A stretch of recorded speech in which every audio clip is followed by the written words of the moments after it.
We're going to make use of the pen tool now, which is a very versatile tool.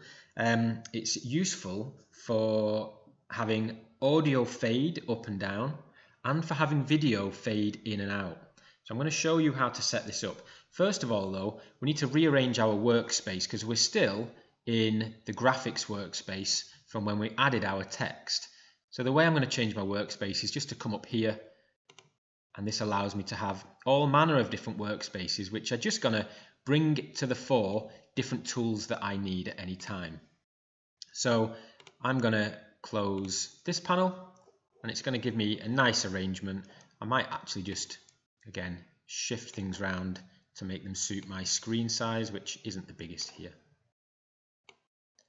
If ever you move things around to the point where you're not happy with them, just come up to your workspaces and just reset to saved workspace.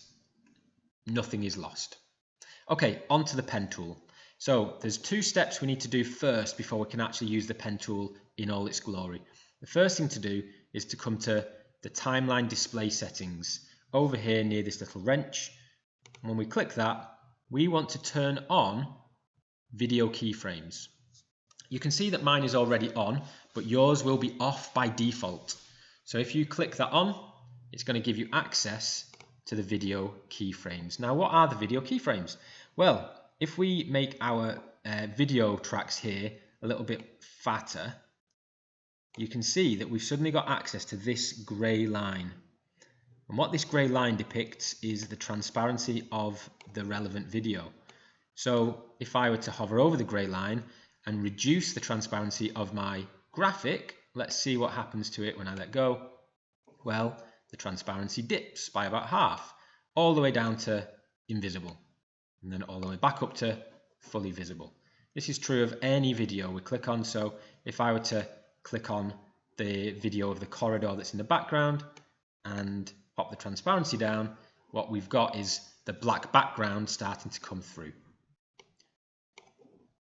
You'll see that in your audio tracks, you've always got the grey line, but it's easier if you make it a bit fatter to see how that line works. And this is your audio up and down.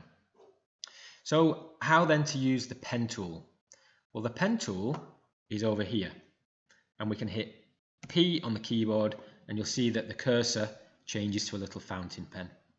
Now, if I were to drop some keyframes onto this grey line, and you can see the little blue dot that now appears on the line doesn't have any impact until we change the value, and you can see that we've got a gradient which is going to give us a nice slow fade out. So our graphic goes from full down to nothing. Very, very simple fade. I'll demo that again at the other end. So I'm going to put a couple of keyframes on that line, and I'm going to drag the first one right down, and this will give us a fade in